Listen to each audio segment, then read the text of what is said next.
Anyway, Mikhaila Peterson twitched with her folate levels were low in her blood works, and she now is going to incorporate liver thoughts. That's fine. Usually, I normally ask people, have you checked your genetics? I have a video called Methylation Part 1. I know it sounds boring, but the subject matter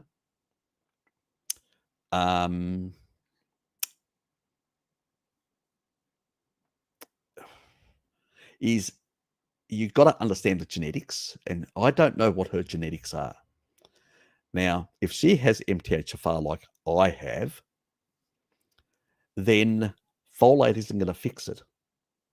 I left a message ages ago on one of Chris Master John's. He didn't actually answer me. Then he came back with some, ridiculous sort of statement and then ignored me, which is fine. People don't have to answer your questions. And then ages and ages ago, about a year later, he's got a video which he's doing with this naturopath lady, and he's talking about folate and all that. And he said, "Oh, if you take too much really high folate and all that, can deplete B12." And I said, "Oh, didn't I actually say that about a year ago?" So I sort of found it a bit funny that these people sort of talk about methylation. They've got no idea about methylation. There are actually two methylation pathways. There's the choline betaine pathway, and there is the pathway that is called folate B12. B6 plays an important role in that. And also, if you've got the genetics of MTHFR, riboflavin, which is very high in animal foods, and that corrects that gene. And methylation part 1 explains exactly what happens, and homocysteine just collapses like that. So if you've got that gene, riboflavin, glass of milk will give you nearly 92, I think, percent, something around there. And so there's options in that regard. So is it a genetic where it's not, because you can endogenously go from other methyl donors right through to folate. Okay? So you can actually endogenously, and also your gut microbiome can produce some as well. There's a lot of things that actually can play a role in that. So I don't know what's causing your issue. Yeah, if you take a bit of liver, yes, you can. I wouldn't go too high in the liver, obviously.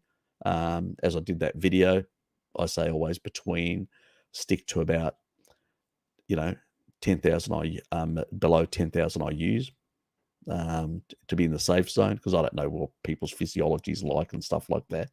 So in that regard. But folate levels, if you take too much like supplemental, you can drive down. Now, obviously, if you're having liver, that's not going to be a problem because there's quite a lot of B12 in liver. So that's not going to be an issue in that regard. But having a bit, it's not going to problematic. But I would encourage her to look into, does she have a methylation issue? With all the health problems she's had, I would not be surprised if she had a methylation issue. And so I've got less issues about folate as long as you're getting enough choline in your diet. And most people that are eating eggs and animal products usually are. So it's less of an issue because that's your other methylation pathway. The body has redundancy with a lot of pathways. So it's not as simplistic reductionist as many people think. But I don't know enough about her story to really comment in particular about her circumstances. So you've got to be very careful. But I know that most other people that basically correct and have a diverse diet and getting enough, not doing, you could say, the paleo medicine is sort of high fat, not enough protein. That can be an issue in itself as well. If you're not getting enough protein, you're not going to get enough of the sort of material that you need to support methylation. I've actually done a one on homocysteine as well that covers this point, and they infused more methionine, that's in red meat, more methionine, and it actually lowered homocysteine levels. So it's a complex system, methylation. It's just not, there's this fixation on folate. What do you think vegans have got highest level of homocysteine levels? Because they have too much folate in their diet, and they drive down some of the other, like a B12 and stuff like that. So it's a bit more of a complicated picture, and I would encourage her to look into her genetics just in case there's a problem there, to take remedial action in terms of making sure she's getting enough protein in her diet to get enough B2. The other thing is, what about oxalate? Oxalate can actually affect some of those mechanisms as well, because it can reduce your B6 levels, and B6 plays a very important role. It also plays an important role in breaking down oxalate. That's why it gets depleted. But it's very important in methylation as well. That's why there's an association between methylation and oxalates and oxalate dumping and stuff like that. So it's a much more complicated picture just to say, my folate levels are low, I'm going to supplement folate. Why are they low? There could be a whole lot of other factors that are at play. So yeah, it's a simplistic sort of response. I'll just take some liver. Yeah, they'll fix it. It's a bit like, I'm not eating enough protein, I will take some sugar, which was Salad Boy's approach. That's not applicable to everyone. That's what I'm trying to say. It's not applicable to it. She may mask an underlying issue she hasn't resolved or she's not aware of genetically. So that's what I'm trying to get at.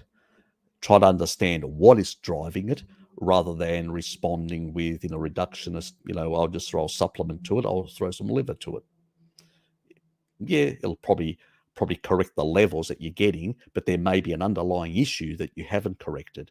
And if so yeah. She also said her B vitamins, zinc, and D were low. Well, that could be for a lot of reasons. And that could also explain some of, I'll give you one example. I had one case of somebody taking a thyroid medication, and that thyroid medication ended up affecting her serum calcium levels and caused heart palpitations. So so these things can happen in that regard, because people are unaware of certain side effects or certain effects when you go too high or too low with certain things, the parameters. You know, Medication is like a blunt instrument. It's not the same as food, and to be properly regulated, stuff that the body knows how to deal with. So I don't look. I've got no idea what she's currently eating. If she's not consuming enough the flesh of animals, it could be also a gut microbiome issue. And I do have a protocol for that, which is vitamin D supplementation, 10,000 IU's with, unless it's sunny where you are. If it's in winter, 10,000 IU's. Usually, I recommend about 5,000 for most of the general population, but 10,000 because you're going to be feeding some of that to the bacteria.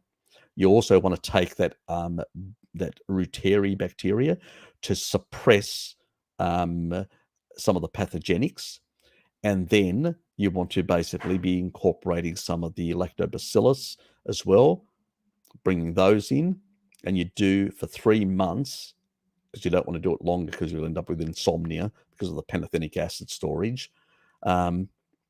That's another issue, but yeah, and you do it to restore those sort of normal levels. There could be underlying gut permeability issues she hasn't resolved.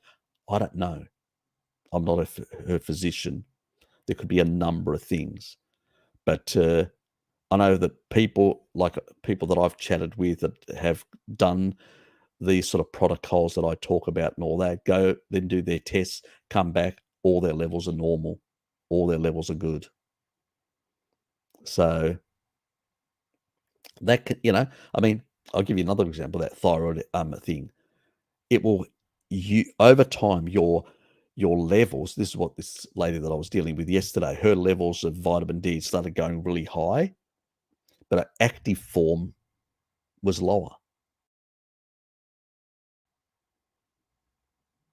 because the thyroid medication was allowing to increase the 25-OHD, the stored form, but the active form was much lower because she couldn't actually do the conversion in the kidneys because of the thyroid medication affecting that. So it's always a complicated picture, and I always ask for people for all detail. What do you think I ask for medications and everything, all the details? Because there are certain reactions that happen, and I need to know, what are people doing? What are they putting into their bodies? Because it makes a big difference.